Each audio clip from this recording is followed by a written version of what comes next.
Of the curriculum, and I don't ever have to do that. It's never a search for why this is going to apply. It's just a matter of making it so engaging that they will take it home and talk about it. And what is it called when you put money in your bank?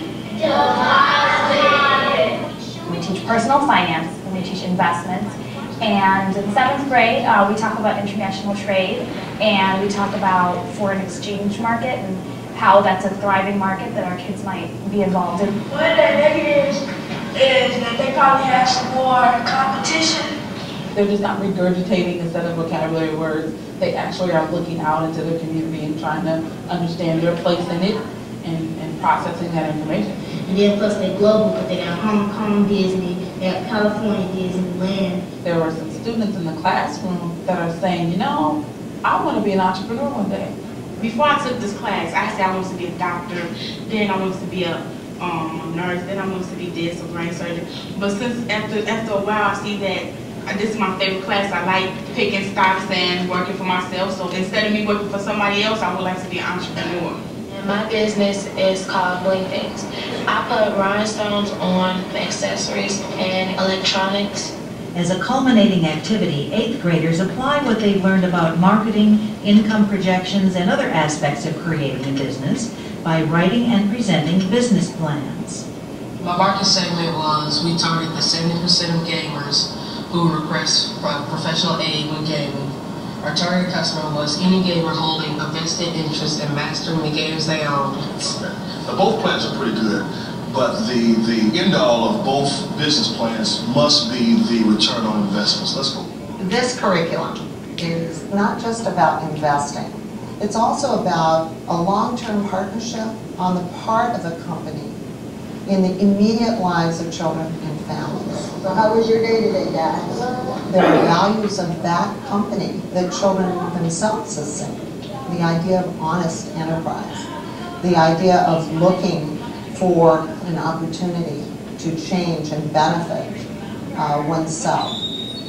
Ariel is a very unique place to work. We have people who really are committed to more than just their day-to-day jobs. Employees are here at the building, tutoring, planting the garden, any type of project that needs to be done. So we have between 20 and 25 employees who are helping out in the school. What stock did you pick? I forgot. I picked Sony. Yeah, why? Because I looked at Sony's competitor, which was Microsoft. It's an extraordinary opportunity to really be making a difference in the public education system. We're going to walk on through now. At the end of the year, Ariel students visited the corporate headquarters of McDonald's to mingle with other shareholders and executives at the company's annual meeting. Without further ado, Don Thompson, President of McDonald's USA. Every year we try to have one of the senior African American executives come in and talk with the kids and hopefully be a role model for the kind of successful business people they can emulate. When I was your age, I didn't even know what a stock was, let alone to be able to get some education and begin to understand business. And so, you know, I'm impressed with what you all do. I hope you know that what you are doing is very special. I wanted to take a couple minutes to open it up, ask you any questions you have, you could ask me. Do you pick stocks? If so, what type? First of all, I'm jealous. See, I don't have nearly the knowledge you all have about the market. I don't study it the same way you do. This kind of education sets them up for the business world, it sets them up for international ventures, it helps them become more rounded, and they create aspirations within themselves to do something so great that many of us could never even imagine. Was it hard to become what you are now? Is it hard? It's only as hard as you make it if you're not focused on today. Be focused on being the best you can today. Everything else takes care of itself.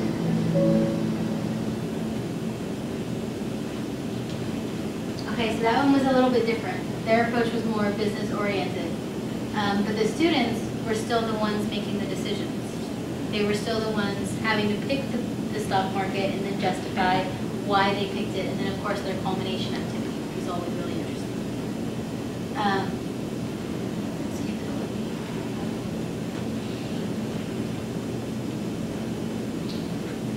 This one right here is another student example. It's not a video, it's just a quick EduBlog story. You guys might actually be able to see it a little bit better if you click on it. Because my computer's ratio, it'll look a little bit different. But this was a student at one of our local high schools that had to do a book report. And so the teacher told them, you know, I want you to do all the research that goes along with researching this author, but then I want you to present it to me in a different way. And so the student was able to, by guidance with the teacher, use EduBlockster, which is a free online poster, to actually create a Blockster with all of the information that she had. So, of course, we see that it's Nicholas Sparks is the author that she did. The books that are now movies, a picture, and then, of course, the pictures of, you know, the individual books. And then some favorite quotes, their favorite book, a little bio, and then a couple of different, you know, graphic images that she put in there just to make it look a little bit more interesting. So the differentiation by product. She allowed her to use something else. And this is actually not blocked by most firewalls. I know it's not blocked by ours. By SAISD, I know it's not, because this came from one of ours. The next one, I'm hoping you'll let me. Hi, I'm Sharon. To be exact, I'm a great white shark. I have lots of different ones, like the nose fin and the gill fin. And do you know we swim at the speed of 1.5 miles per hour? And when I stop for a rest, I eat fish, crave, tuna, small sharks, dolphins, fish, sea lions, sometimes it's or penguins.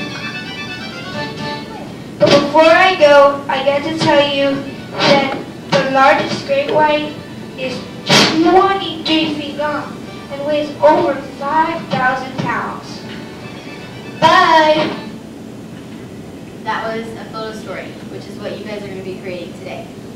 Of course not, you know, you don't have to pick the shark topic, but that just happened to be a topic that she was studying, and the teacher gave her the option to turn it in as a regular book report. She went through all of the same writing processes that all the other students went through, with storyboarding, scripting, planning it out, drawing the pictures, taking the pictures, importing the pictures, and the project didn't happen within well, I know now they're down to 30 minutes in writing for, at least in some school districts, they're down to 30-minute blocks for writing. It didn't happen within that 30 minutes. It took an entire week to get it done. And so, of course, that's a little bit different.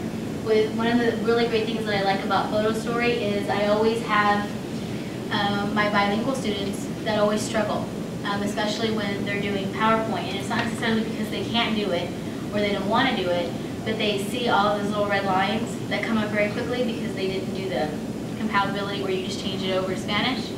Photo Story actually allows them, because it allows you to record your own voice, which you're going to get to do. They can say the whole thing in Spanish, and there's no conflict of what is that word. It's an exact translation because they're speaking it themselves. And so this is an example. That one was a little bit long, so I'm going to cut it off after a little while, just because I think she did like 20-something slides. So I mean, it was her culminating project, so she wanted to make